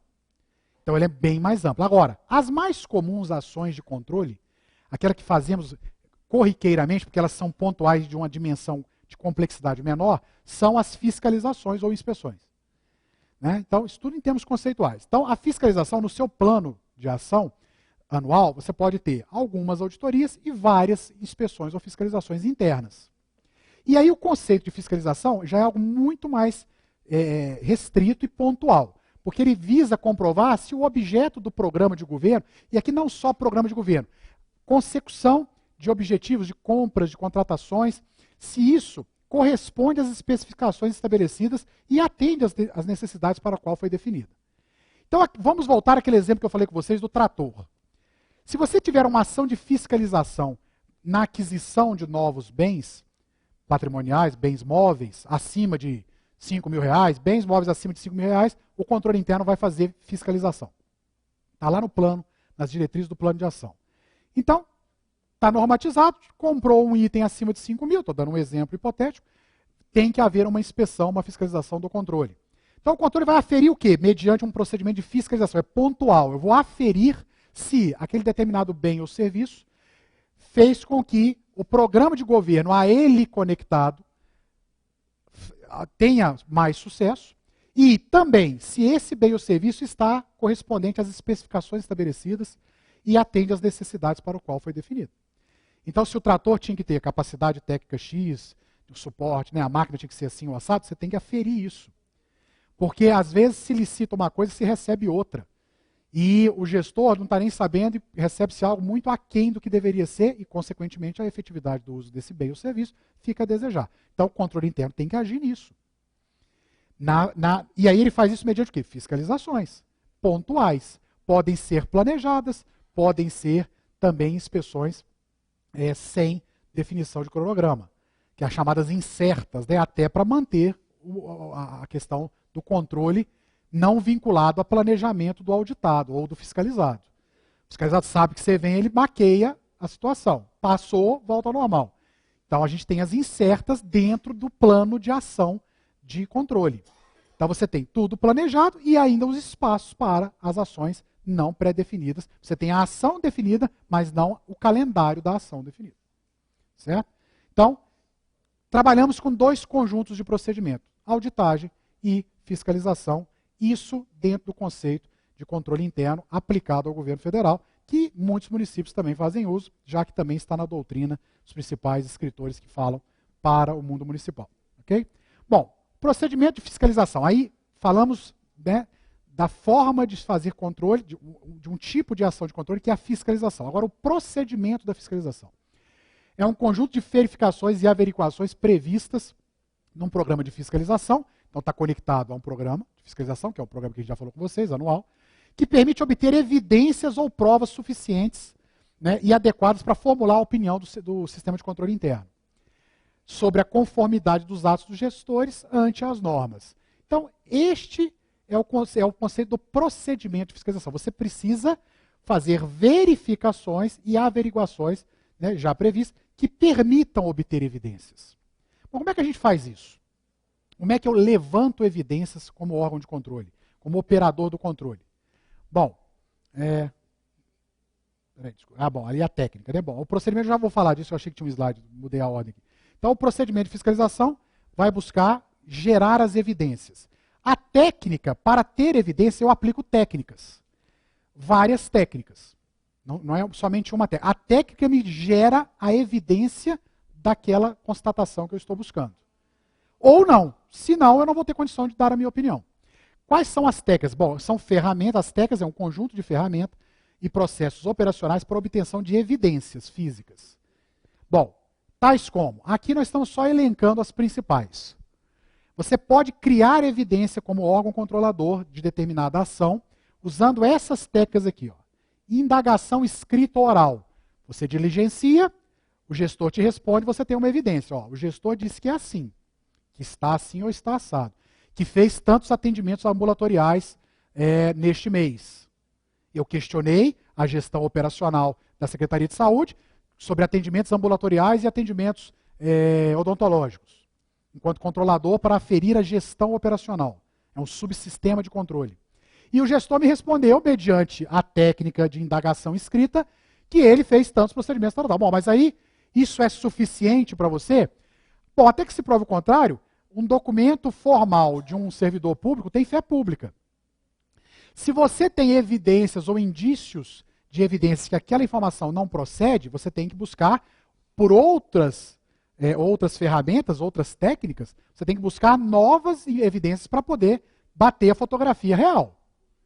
Então, se ele te falou uma coisa, mas você tem pesquisa, ou que está anotado pelos pacientes que visitaram o ambulatório, não tem aquele volume que ele diz ter sido feito, você vai ter que buscar a solução mediante o uso de outras técnicas. Então, que seja, por exemplo, análise documental, conferência de cálculos, aí são outras técnicas que a gente usa para criar evidências. Você pode fazer uma inspeção na fonte da informação, por exemplo, você pode fazer a circularização, que é buscar, eu já comentei isso mais cedo, buscar em outra fonte aquela informação que está vindo de uma segunda fonte. Então, se a fonte originária, que é o secretário de saúde, falou que fez 200 atendimentos ambulatoriais, e você não tem no livro registro disso, então que você diligencia ele para que ele apresente essa diferença, ele não sabendo apresentar, que você busque alguma evidência que pode ser circularizando, visitando os pacientes daquela região que ele atende, que aquele ambulatório atende, se evidentemente teve uma série de atendimentos que não foram registrados. Né? E com isso você começa a mostrar ao gestor que existe controle, que existe uma diferença entre o que se fala e o que se tem de evidência. E amanhã, se ele está burlando a informação, ele vai pensar duas vezes, vai começar a se adequar à realidade, uma vez que o controle está operando. Ok? Bom, então a gente comenta com vocês essas técnicas, que é a indagação escrita ou oral. Né? Pessoal, você não falou que informação oral não tem valor? Não disse que não tem valor, só para deixar isso claro. Ela tem valor se ela for bem estruturada e, geralmente, a indagação oral, ou ela para ter validade, ela é confirmada por testemunhas. Então você faz uma entrevista, né, onde a pessoa se manifesta, você pode gravar essa entrevista, e aí é uma técnica de indagação oral que está documentada, gerou uma evidência. Ou você resume a termo a indagação oral e pede com que a área se manifeste e assine aquela ata da entrevista. Isso também gera evidência física, que é o que nós precisamos ter para o controle, para a segurança do controle se manifestar. Então, assim a gente comenta essas várias técnicas. Né? A análise documental, quando você se faz valer para se pronunciar enquanto controlador de documentos construídos pelos gestores. Ou conferência de cálculos, né? Você faz a aferição daquelas informações apresentadas, em especial em demonstrações contábeis. Circularização, como eu falei, que é buscar em outra fonte a veracidade daquilo que foi falado. Então, por exemplo, você obtém lá na tesouraria um documento de Excel feito no Word dizendo a movimentação da conta bancária de determinada conta específica. né? Alguns controlam no computador a conta por questões de conciliação bancária. Muito bem, tesouraria é proibido fazer isso? Não, não é proibido. Só que para você confirmar se o saldo daquela conta naquele dia bate com aquilo que está colocado nesse acompanhamento manual feito pela tesouraria, você precisaria fazer uma circularização buscando no extrato, né, na fonte da informação ou no próprio banco, tendo acesso a um extrato emitido pelo banco. Eu não vou deixar de falar com os senhores do volume de irregularidades praticadas com montagem de documentos, né, onde as pessoas usam o sistema de informática para baixar uma imagem e modificam essa imagem e colocam nos autos de suporte documental. E aí você lê aquela informação, você controlador, isso nós vivemos muitas vezes no controle federal, você vê aquele extrato, até com o timbre do banco, que aparentemente é o extrato real. Mas, por algum motivo, você fazendo alguma conferência de cálculo, pode entender que existe uma falha na composição daquele saldo. Isso aí já é um indício de um problema. Como é que você então busca a evidência? Você vai circularizar, você vai ao banco e solicita, com autorização do gestor, do chefe do poder, você vai solicitar um novo extrato daquela conta. E ao fazer o confronto, você, se houver alguma manipulação, você vai identificar e vai ter a evidência. Ok? Isso acontece demais. Não confie cegamente. Por isso a gente tem que fazer alguns testes. Eu não tenho que testar a população inteira de extratos. Mas eu posso fazer por amostra a circularização de alguns extratos se eu não tenho razoável certeza para emitir minha opinião. Inspeção física é muito comum, é a mais comum, diga-se de passagem, é aferir se o bem ou o serviço, né, por essa técnica existe, está lá, foi adquirido dentro das conformidades. Né? E observações de atividades. Isso aqui é muito interessante. O sistema de controle tem que estar muito atento ao que está acontecendo na gestão municipal.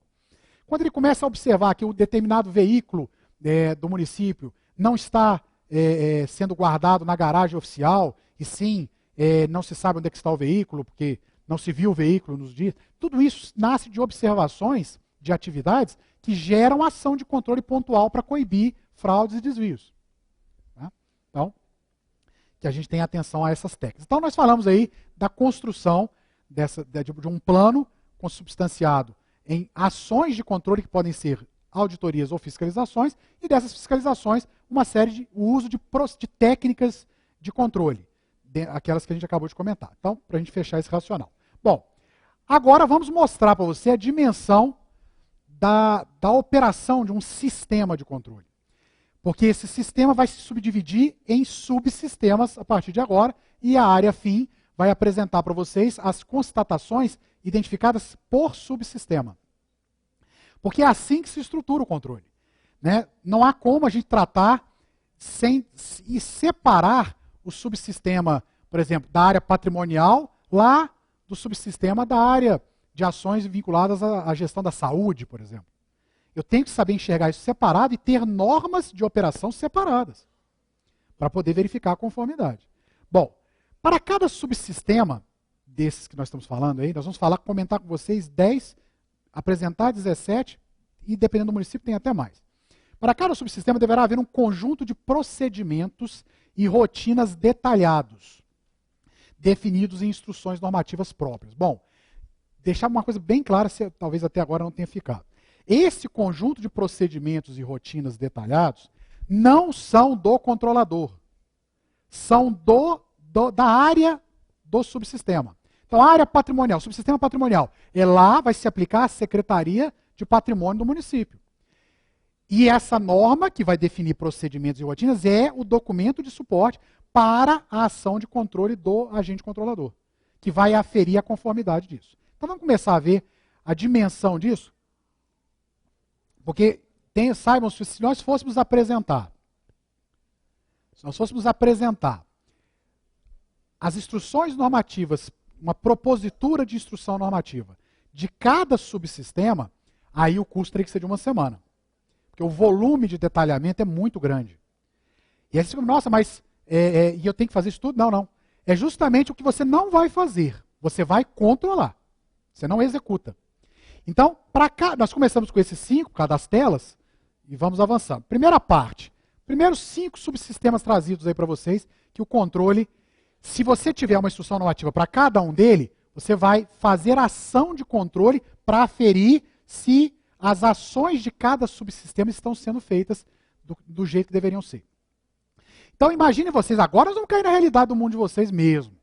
Imagine vocês terem que atuar em recursos humanos, patrimônio, licitações de contratos, tesouraria, contabilidade. Os primeiros 5. Não fiquem tão empolgados, tem mais. Os primeiros 5. Se você for executar procedimento em cada área dessa, não existe, isso não é sistema, né, de controle. Então vamos lá. Recursos humanos. Quais são os pontos principais que aqueles que atuam no recursos humanos deveriam ter o procedimento discriminado em uma norma? Aí vocês vão falar assim, bom, então, que dia que eu vou ter acesso a esse manual? Né? Ao final da minha fala eu vou mostrar sugestões de onde já tem tudo isso construído para vocês, e é sugestão.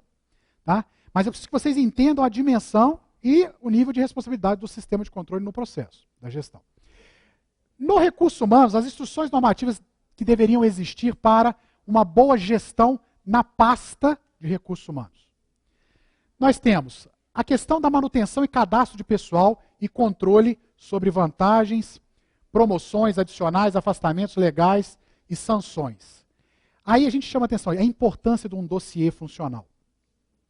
Então, você como controlador teria que ir lá fazer o dossiê do servidor? Jamais.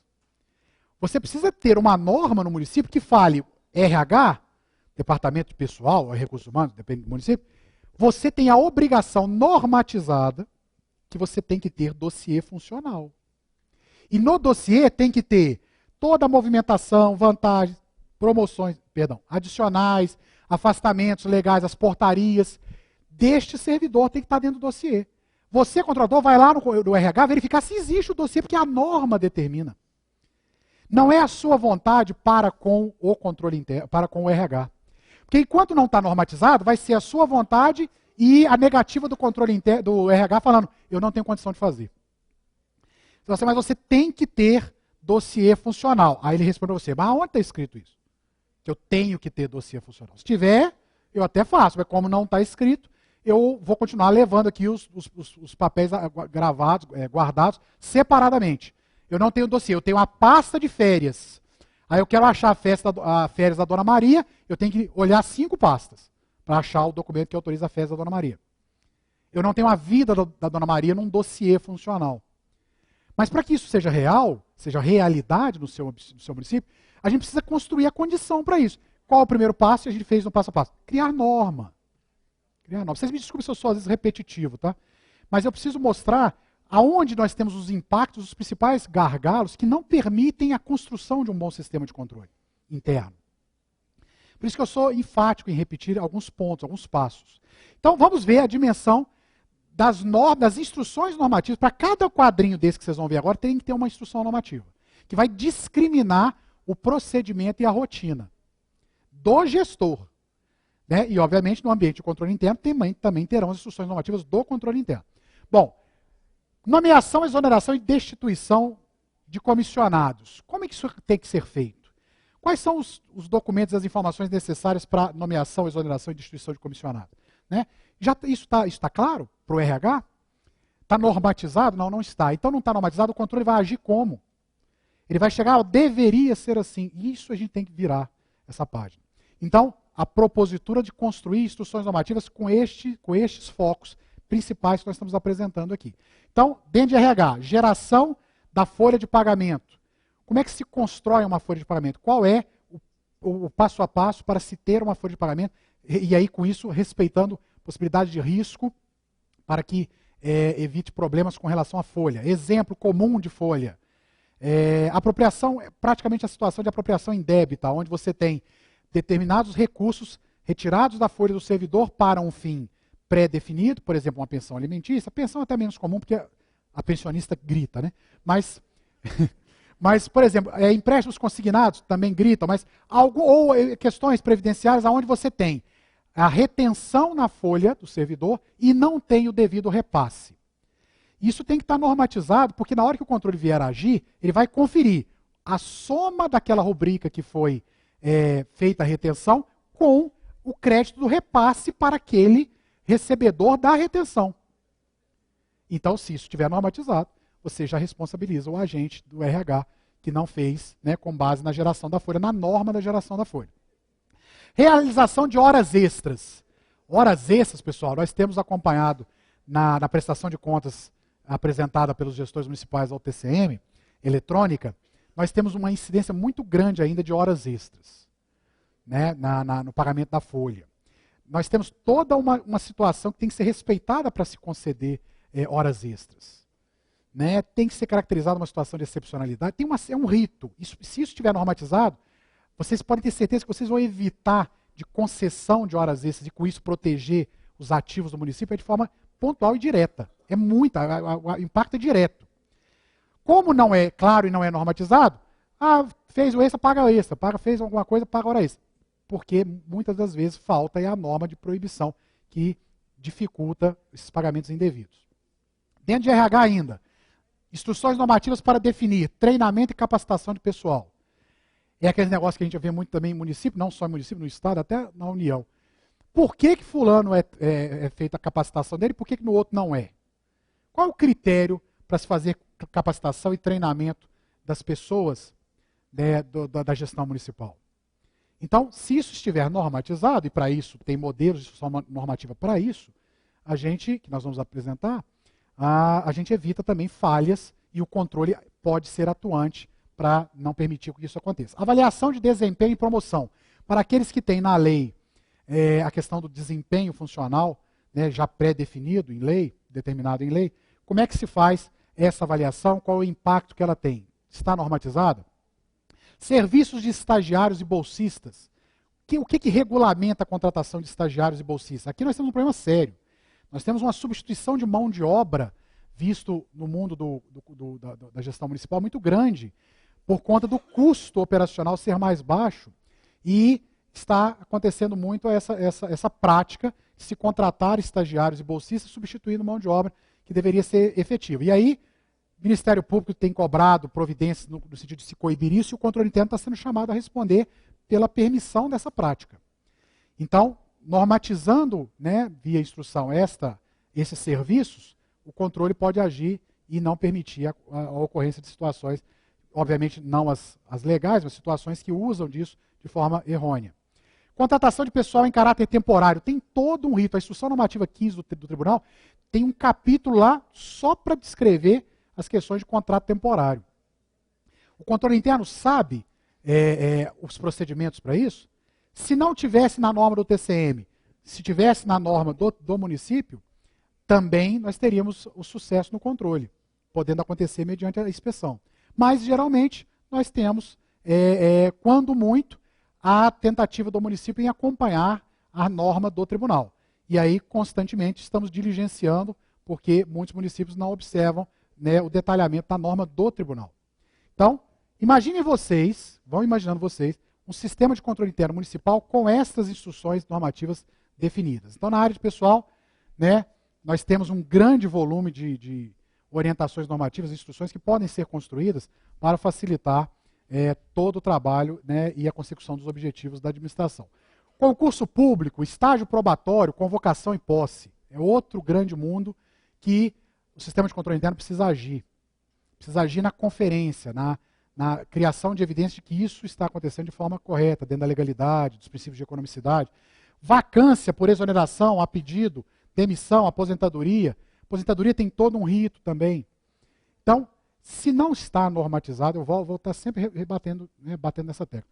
Se não está normatizado, dificulta muito para o gestor. Às vezes está normatizado pelo tribunal, alguns desses aqui estão pelo tribunal. Mas mesmo assim, se no sistema de controle interno do município também é norma para fins de controle interno, a execução da prática do ato dentro da norma é totalmente diferente. Nós vimos naqueles slides da Tricom que eu falei com vocês. A ação de um controle interno representa a coibição de mais de 60% de uma prática de ato indevido na administração pública.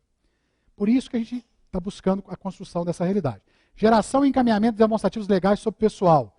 Então, os demonstrativos que estão vinculados à folha, despesas com pessoal, quais são os procedimentos que foram gerados e os demonstrativos que vieram desses procedimentos, se eles estão em conformidade às normas legais. O controle interno precisa aferir isso, mas para isso tem que estar claro como isso deveria ser. Bom, Primeiro subsistema, área de pessoal, né? RH. Então, qualquer um desses que eu falei para vocês, uma inspeção do tribunal amanhã pode questionar o controle interno sobre quais ações o controle interno está fazendo sobre todos esses subsistemas. Então, vai lá na área de pessoal, visita o departamento de RH, ele vai questionar. O que você está fazendo com relação aos assentamentos funcionais? Você tem os assentamentos? Não, não tenho. Você tem norma, você tem as leis, você tem tudo isso que a gente tem comentado aqui. Existe isso? Não existe? Se não existe, ele vai orientar que se construa. Então, se houver reincidência, amanhã já não vai ser mais uma recomendação. Pode, inclusive dependendo da gravidade da situação, claro, se for uma ilegalidade ou impropriedade, não virá nem recomendação, já ir direto para a punição, já que se for algo tão expresso que está prejudicando a máquina pública, né, sendo danoso. Subsistema de patrimônio. No mundo do controle do patrimônio da máquina pública, olha aí. Registro e controle de bens imóveis e de bens móveis. Como é que se dá, aqui teve um erro aqui, tá? É móveis e imóveis. Como é que se dá o controle, o registro e o controle dos bens imóveis do seu município? Ou dos seus bens móveis? Se você tem uma Secretaria de Patrimônio, ou a Secretaria de Administração que é responsável pelas ações de patrimônio, que fique claro nas normas qual é o rito e o procedimento que ela tem que executar para fazer registro e controle patrimonial. Então, se ela tem a obrigação de fazer inventário anual, você, enquanto controlador, tem a obrigação de cobrar o inventário anual. E não ir lá ajudar a fazer o inventário anual. E assim a gente vai separando o joio do trigo. Inventários periódicos, né? Aí, de bens móveis e imóveis. E aqui também todo um rito, porque o inventário tem toda uma discriminação de procedimentos, que envolve tombamento, envolve a questão do suporte documental que vincula a pessoa que tem a guarda do bem ao uso do bem, que é o chamado termo de responsabilidade. Então, isso está num capítulo, numa norma específica só para inventários. Alienação, doação, inservibilidade, obsolescência, extravio. Como é que se procede nesses casos? Temos que normatizar isso. Né? Desapropriação de imóveis, cessão e uso dos bens do município. Então, é muita informação. Vocês estão vendo que para cada sistema, para cada subsistema, melhor dizendo, nós temos um conjunto de situações que precisam ser estruturadas e normatizadas. Compras e licitações. Bom, compras, licitações e contratações por obras e serviços. Aí nós temos que ter, nessa norma, né, e ela vem discriminando isso, toda uma vinculação à legislação para procedimentos de compra e aquisição.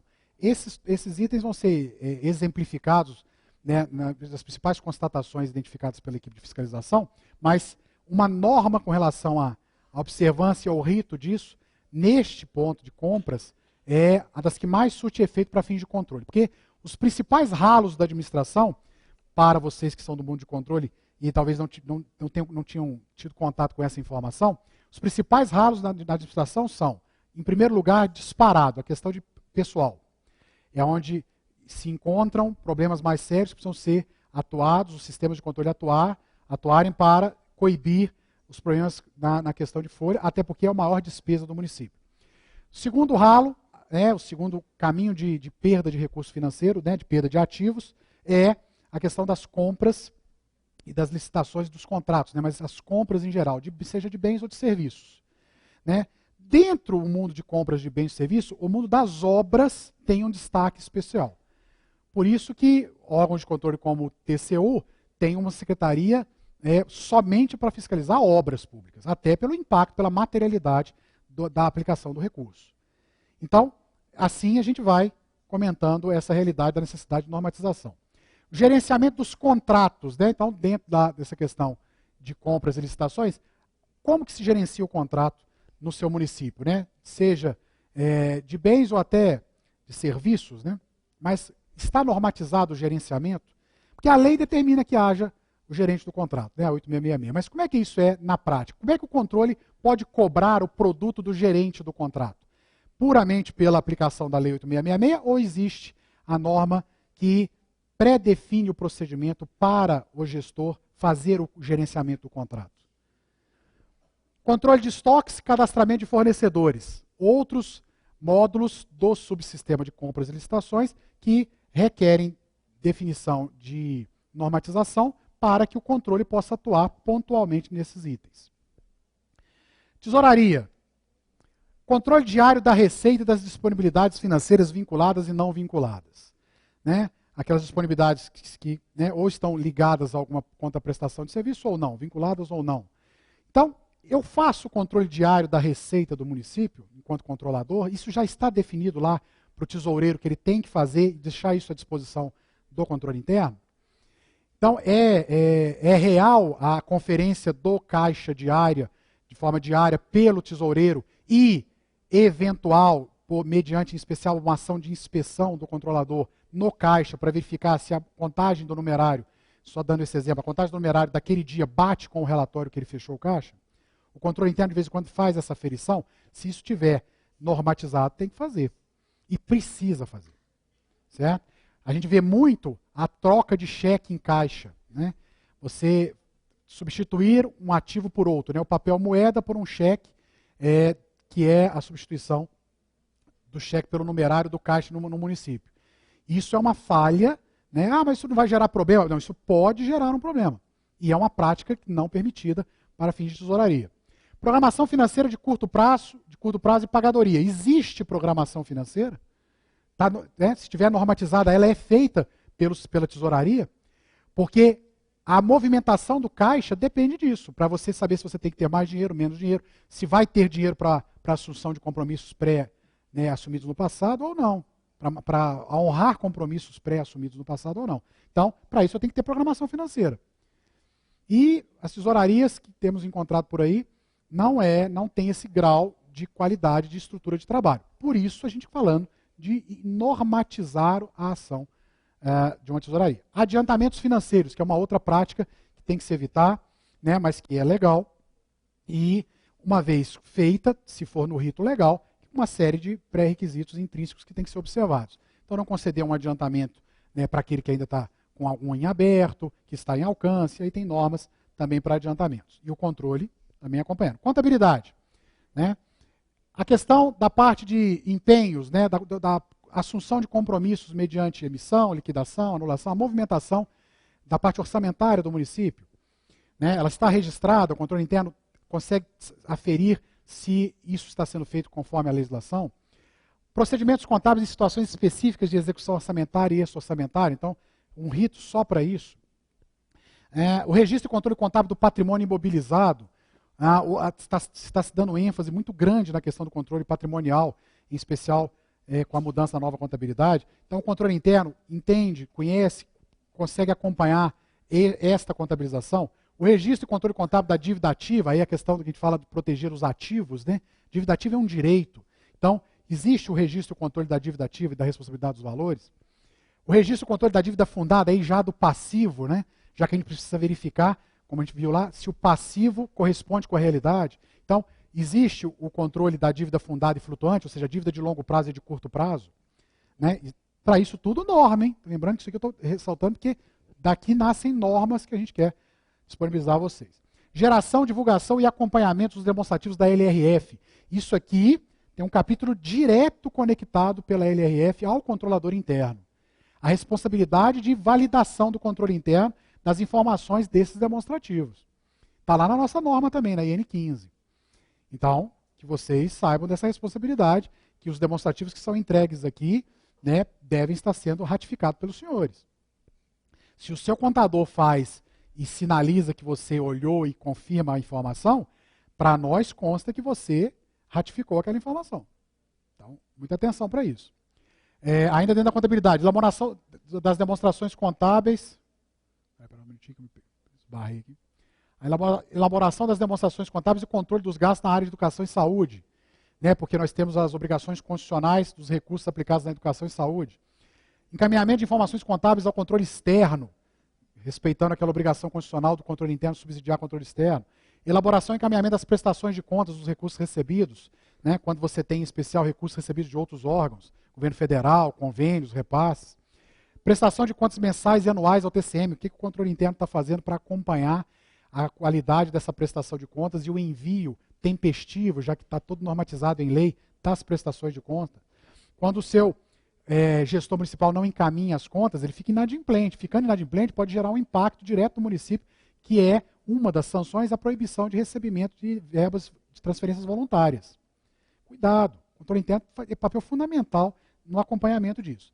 Outros cinco subsistemas: tributação, planejamento, obras, né? Aí, por isso nós trazemos obras de forma separada, transporte, saúde e educação. Para todos esses, nós temos a necessidade de normatizar. E aí, para não ficar tão cansativo, vamos na mesma linha. A parte tributária do município, se a gente normatiza a manutenção de um cadastro imobiliário, por exemplo, que é responsabilidade do gestor lá da Secretaria de Finanças do município, manter um cadastro imobiliário para fim de cobrança e lançamento do IPTU, é papel dele, você só tem que certificar se ele mantém isso atualizado. E assim, vários outros relacionados à parte tributária. Bom, procedimentos e rotinas na área de planejamento, nós temos aí 6 que deveriam ser normatizados a título de sugestão. Olha só, planejamento, a elaboração e manutenção das leis de orçamento, PPA e LDO, as audiências públicas, a parte da projeção do impacto orçamentário e financeiro. Para mim, que se a gente vai lendo isso, você, meu Deus, isso aí vou dar conta de fazer isso. Mas você não tem que fazer isso. Você tem que acompanhar isso. Acompanhar se isso é feito. Fazer os papéis de trabalho do controle, se tudo isso acontece e se isso está normatizado e se é feito de acordo com a norma. Então, o gerenciamento do controle com relação ao transporte, do uso da frota. Eu recebi um controlador no intervalo que estava falando sobre isso. A pessoa que faz a gestão da frota não consegue fazer o lançamento no tempo que deveria, o controle dos dados do uso da frota no tempo, aí me demora para passar. Aí então, se você tiver isso normatizado, por isso que nós estamos propondo aqui a criação de normas para tudo isso, que você responsabilize esse gestor que não cumpre uma norma. Mas enquanto ele está fazendo algo que é para tentar construir a ação, já que não está normatizada, fica prejudicado. Manutenção corretivas e preventivas da questão do transporte, alocação de veículos e equipamentos quando locados. Então, o contrato de locação geralmente apresenta muito problema para fins de controle. São contratos onerosos que geram um desperdício de recursos quando se compara com outras possibilidades para se ter o transporte funcionando. Bom, saúde e educação, principalmente a questão da gestão operacional da saúde e educação, então planejamento e gerenciamento do ensino, né, tanto do fundamental como infantil, alimentação escolar, o transporte escolar, né, isso na parte da educação. Na parte da saúde, a questão dos serviços ambulatoriais e odontológicos, procedimentos nas unidades de saúde, e esses todos, né, os acondicionamentos de resíduo, de lixo hospitalar, que está sendo muito observado pelo Ministério Público, as condições de acondicionamento de lixo hospitalar, né, controle e distribuição de medicamentos de material médico clínico, então como é que é feita a estocagem, o uso desse material, tudo é ação de inspeção de controle que tem que ser executado pelos gestores e pelos servidores. Ainda a questão de vigilância sanitária, vigilância epidemiológica, transporte de paciente que tem muito problema, né, muita denúncia do uso do transporte irregular de paciente. Há obras e engenharias, todas as fases da contratação da obra, né, e aí outros que a gente já não entra, só para vocês terem mais 7 para olharem aí. A própria normatização do controle, custos, serviços jurídicos, assistência social, comunicação social, convênios, meio ambiente, e podem ter até mais, que, dependendo da realidade do município, caberiam aqui. Bom, como é que então a gente pode construir essa realidade? Eu já estou concluindo a minha fala. Aqui eu gostaria que vocês ficassem bem atentos a isso, porque imaginem esses 17 subsistemas detalhados norma por norma para os senhores num curso. Então, lá no sistema de obras, tem que fazer assim, assim, assim, assim, assim, são 5 páginas. Né? Mas não é você, volta a falar, é o gestor. Se a gente fosse abrir, detalhar, aí realmente não caberia no propósito desse curso, que é mostrar a dimensão de um sistema de controle e a exemplificação real do que encontramos nos municípios de Goiás. Então, como é que a gente, então, precisa ajudá-los na construção disso? Bom, nós queremos dar caminhos para se construir essas normas internas desses possíveis 17 subsistemas. Um deles é devagar ir via portal do controlador, orientando vocês a construir isso no mundo de vocês. Via, né, orientação, e o curso também é uma forma. Mas, se vocês quiserem se antecipar, nós apresentamos 3 obras que trazem isso pronto para vocês. E aqui não é nenhuma alusão a autor vendendo livro, não tem nada disso. São obras, referência no mundo de controle, que trazem no seu conteúdo os modelos com o conteúdo discriminado das instruções normativas para todos esses 17 subsistemas. Então, se você quiser saber, inclusive vem o modelo da instrução normativa na íntegra. Se você quiser apresentar algo similar, adequar a sua realidade, não precisa ser todos, alguns, e propor a construção dessas instruções no ambiente do seu município, vai ser um passo gigantesco para a efetividade do sistema de controle interno no município. Porque aí você vai fazer as ações de controle respaldada em norma, que o gestor tem que estar executando. Então nós trazemos o livro do José Oswaldo Glock, da Juruá. A Juruá tem muito material para a área da administração pública, né? A Atlas também tem, que está aí, inclusive, participando do evento, que é um guia para a implementação do sistema de controle interno dos municípios. E aqui nós temos todas as instruções normativas que nós comentamos dos subsistemas. E temos também, na mesma linha, um outro autor, até para que vocês possam fazer a análise, possam usar dessas informações para a construção da propositura das normas. Lembrando que a norma pode ser feita diretamente pelo chefe do poder, não precisa de aprovação diretamente em lei, né? Não são leis, são normas internas de operação, que é o Manual Prático de Controle Interno da Administração Municipal do Milton Mendes Botelho, também da Juruá. Aqui também nós temos uma série de instruções normativas na íntegra para a construção das ações que vão gerar os trabalhos de controle. Okay? Uma outra obra muito interessante para fins de controle é o Sistema de Controle Interno, do Rodrigo Pironte, mas aqui essa não traz instruções normativas de modelo de todos os subsistemas. Ela traz a visão, responsabilidades, competências, atribuições e ações a serem desenvolvidas pelo sistema de controle interno. Essa obra é muito interessante para quem ainda está começando a navegar ou atuar no sistema de controle interno. Então, recomendamos também este autor, este já da editora Fórum. Tá? O Domingos Pobel de Castro tem vários livros, eu acho que até tem livros dele aí, porque ele edita pela Atlas, que é aquele ex-secretário federal de controle, que é referência para material de consulta para fins de controle. Bom, nós vamos fazer um intervalo, né, agora, nós vamos entrar na terceira parte após o intervalo, e para concluir a minha fala, pessoal, eu comecei com vocês com uma reflexão inicial para sensibilizá-los à dimensão da subida da escada que a gente tem que fazer. Agora eu trago, para finalizar a minha fala, uma reflexão final na mesma linha. Por favor, façam a leitura para que a gente possa concluir essa primeira parte antes dos casos reais que serão trazidos a vocês. Já vou mostrar de quem que é essa fala e de quando que ela é. Né? Ah, que bom. Tem gente que sabe.